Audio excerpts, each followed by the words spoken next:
I allowed my daughter's friend to stay with us after her parents kicked her out, and that decision changed everything for me. Now, at 45, as I sit in my favorite armchair where I spent countless hours during my recovery, I reflect on how many small moments led to that pivotal night. The universe has a strange way of weaving together seemingly unrelated threads into a tapestry that only makes sense when you step back to see the whole picture. It all began on a frigid March evening, the kind where winter stubbornly clings to its hold on spring. The wind howled through the bare branches of our old maple tree, casting shadows across our front yard like restless spirits. I was in the kitchen, trying to salvage a lackluster attempt at pasta sauce. Cooking had never been my strong suit, when I heard the front door open and close, followed by unusually heavy footsteps. My daughter, Lily, appeared in the doorway, her best friend, Zoe, trailing behind her. I had never seen either of them look so shaken. Lily's usually neat ponytail was coming undone, wisps of hair framing her face in a way that painfully reminded me of her father. Zoe stood slightly behind her, clutching a worn duffel bag that I recognized from their weekend sleepovers, but this time felt different. The bag seemed fuller, stretched at the seams, and Zoe's knuckles were white from gripping the strap too tightly. They had been inseparable since 7th grade when Lily defended Zoe from some boys who were mocking her accent, a remnant of her early years in Australia before her family moved here. Over the years, I watched their friendship deepen into something rare and precious. They had their own language of inside jokes and half-finished sentences, spent countless weekends sprawled across our basement couch with gaming controllers in hand, and somehow managed to make even studying for finals look like an adventure.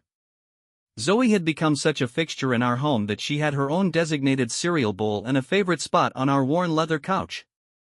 After losing my husband, Mark, to pancreatic cancer 2 years ago, having her around helped fill some of the silence in our too-big house.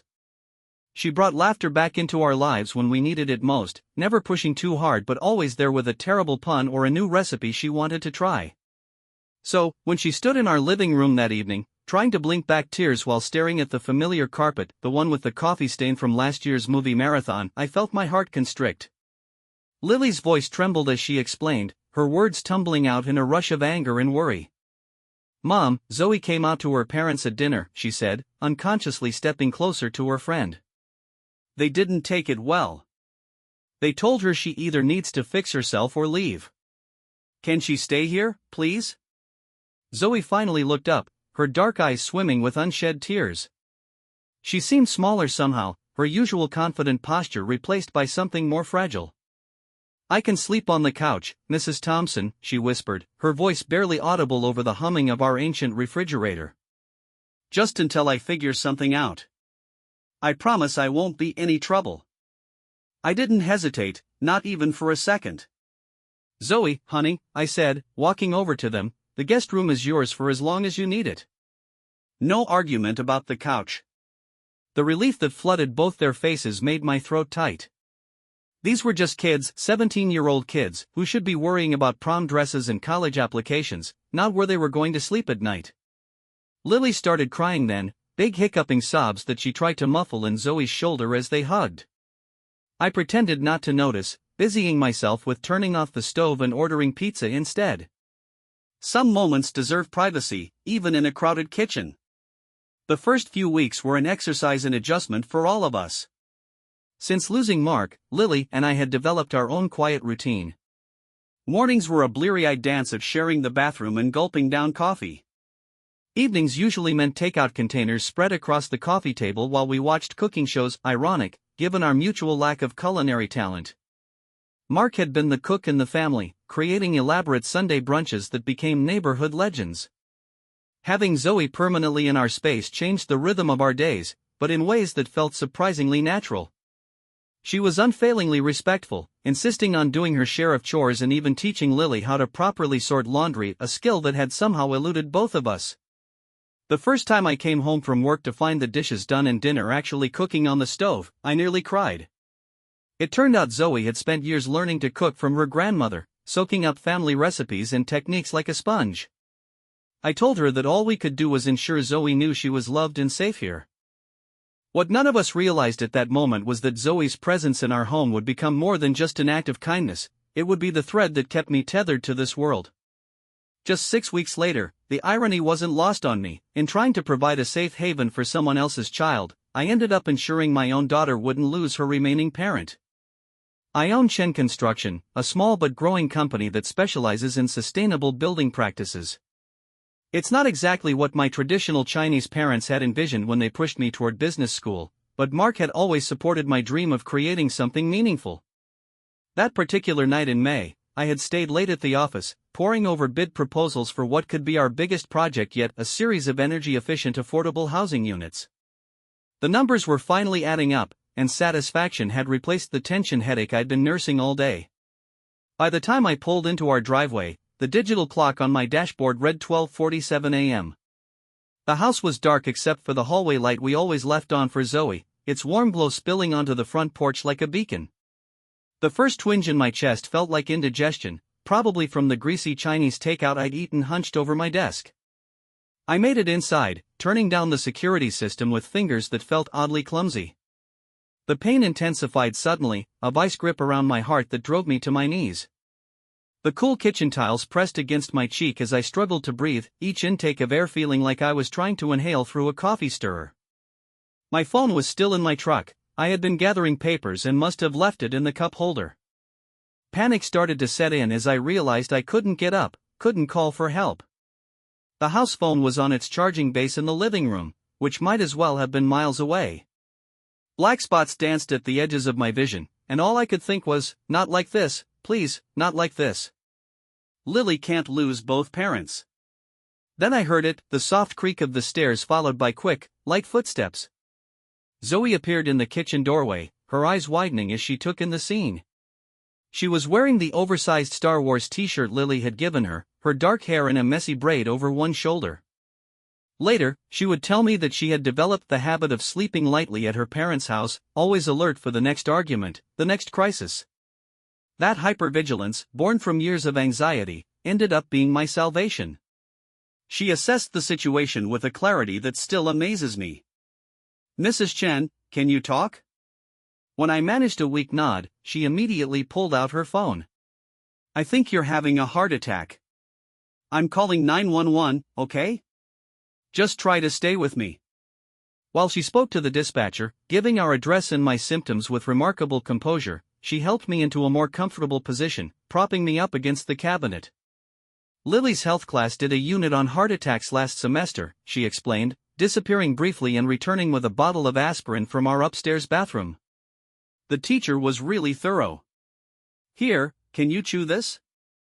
It helps reduce the damage." She kept talking to me, her voice steady even though I could see the fear in her eyes. "Remember how you promised to help me practice driving this weekend? You still need to teach me how to parallel park, and I was planning to make Grandma's lo mein tomorrow. You can't miss that. It's the best thing I know how to cook." Lily slept through it all. She could sleep through an earthquake, just like Mark used to. The paramedics arrived in what felt like hours but was actually less than 10 minutes. Their efficient movements and calm voices brought the first real hope that I might survive this. Zoe had already unlocked the front door and turned on all the lights, making their job easier. She rattled off the medications I was taking for high blood pressure and the time she'd given me the aspirin. The next few days in the hospital were a blur of beeping machines, concerned doctors, and the constant presence of my terrified daughter. Lily had already lost her father to illness. The thought of losing me too had her practically living in the uncomfortable hospital chair beside my bed. She only agreed to go home and rest when Zoe promised to stay with me instead. Zoe organized everything while we were in the hospital. She contacted my sister, Janet, in Seattle, who flew in to help manage the construction company temporarily.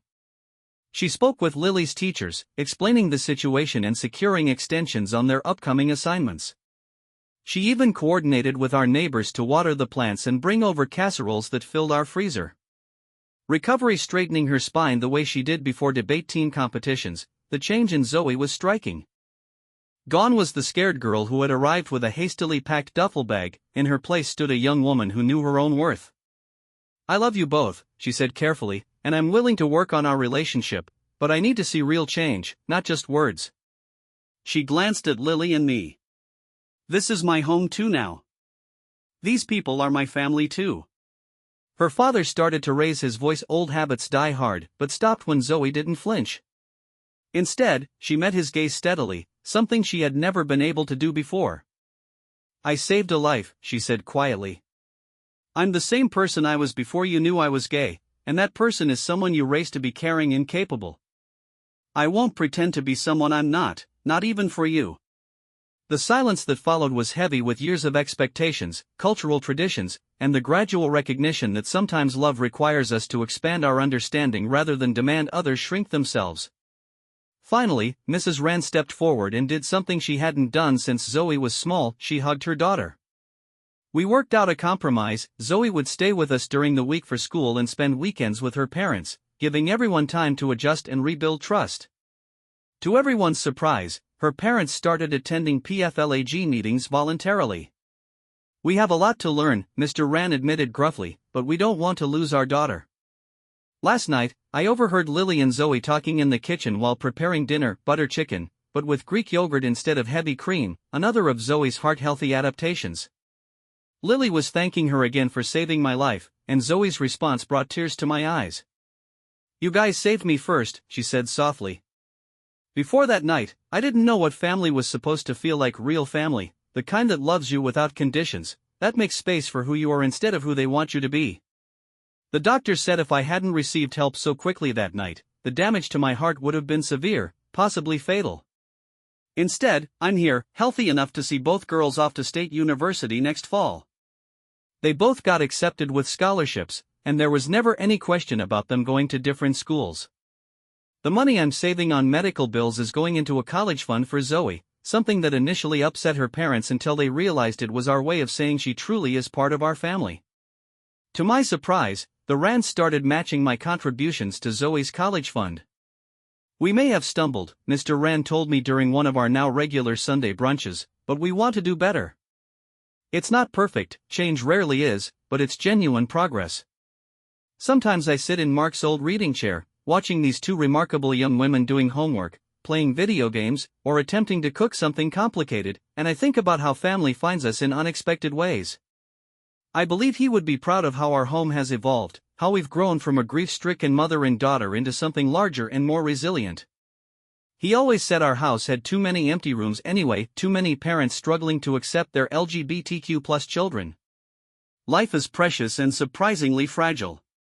Don't let pride, fear, or misunderstanding rob you of the chance to know and love the amazing people your children are becoming. Sometimes the very things we think will break our families end up making them stronger, more compassionate, more real. And to any young person who's been rejected or lives in fear of rejection, there is family out there for you. Sometimes it's the one you're born into after they've done the hard work of growing and learning, sometimes it's the one you find along the way. Often, it's a beautiful combination of both. Either way, you deserve to be loved for exactly who you are. The university graduation ceremony was a sea of black caps and colorful stoles, but I spotted Lily and Zoe immediately. They stood together near the front of their row, Zoe's valedictorian cord glinting gold in the summer sun, and Lily's engineering honors stole a splash of vibrant crimson against her gown. The past 5 years had transformed them from scared teenagers into confident young women. Though they still finished each other's sentences and spent too many hours gaming together, the Rands sat beside me in the audience, Mrs. Rand clutching a bouquet of orchids, Zoe's favorite. The distance between us had dissolved over shared Sunday brunches and holiday celebrations, replaced by the comfortable familiarity of extended family. Mr. Rand had become an active speaker at PFLAG meetings, using his position as a respected business leader to advocate for workplace inclusion. Zoe interned with us every summer, bringing fresh perspectives and a passion for community-centered spaces. Lily's engineering expertise complemented Zoe's creativity perfectly. They had already collaborated on several successful projects while still in school. The house feels different now when they visit. Photos from their college years join the older family pictures on our walls. Mark's reading chair has been reupholstered in bright colors he would have loved, and the kitchen always smells of experimental fusion dishes that blend Zoe's Tamil heritage with modern techniques. The spare room that once provided emergency shelter has become their permanent space, ready for weekend visits and holiday stays. Last month, during one of our Sunday brunches, Zoe and Lily announced their engagement. The timing felt right. They both accepted positions at Chen Construction and found a small house to renovate just a few blocks from us. Mr. Rand surprised everyone by offering to help with the down payment. "Family supports family," he said simply, his eyes meeting mine with understanding.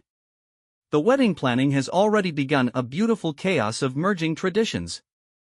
Mrs. Rand and I spend hours discussing flower arrangements and menu options, while Mr. Rand researches ways to blend Tamil and Chinese wedding customs. Zoe wants to honor both her cultural heritage and her chosen family's traditions. Lily just wants everyone to be happy and insists the only non-negotiable is that they both get to wear suits. Sometimes late at night, I still touch the small scar from my heart surgery and marvel at how close we came to missing all of this. One moment of kindness opening our home to a scared teenager set in motion a chain of events that saved not just my life but all of our lives in different ways. We learned that family isn't just about blood or tradition, it's about choice, about making room at the table for more love, more understanding, and more possibilities. Mark would have loved seeing how our family has grown. The empty rooms he once mentioned are filled now with laughter, love, and the kind of acceptance that comes from knowing what it means to almost lose everything. Zoe and Lily talk about adopting someday, about giving another child the gift of unconditional love and acceptance that they found in each other and in us. Tomorrow, Chin Construction breaks ground on our biggest project yet, a mixed-use development that includes LGBTQ+ youth housing and a community center. Zoe designed it with input from local advocacy groups, incorporating spaces for counseling, job training, and family reunification services. The Rands are major donors, and Lily's innovative energy systems will make it one of the most sustainable buildings in the state. As I watch Zoe and Lily walk across the stage to receive their diplomas, I think about all the paths that led us here: the scared teenager with a duffel bag, the midnight heart attack, the long journey of healing, both physical and emotional, that brought two families together and showed us all what love really means. Life has a way of surprising you, of taking your worst moments and transforming them into bridges to something better. Sometimes it takes a crisis to show us what matters most, sometimes it takes losing your way to find where you truly belong. My heart, stronger now than it was 5 years ago, fills with gratitude for every twist and turn that brought us to this moment, for Mark, who taught us that love lives on in the spaces we create for others, for the courage of two young women who refuse to be anything less than their authentic selves, for parents who learn that growth is possible at any age, and for the family we've built, bigger and more beautiful than any of us could have imagined. The empty rooms are full now, and our hearts are too. As always, thank you for watching this update to our story. Your support and kind messages over the years have meant the world to us. Remember to subscribe for more family stories and updates, and drop a comment below to share your own experiences with chosen family and second chances. See you in the next video.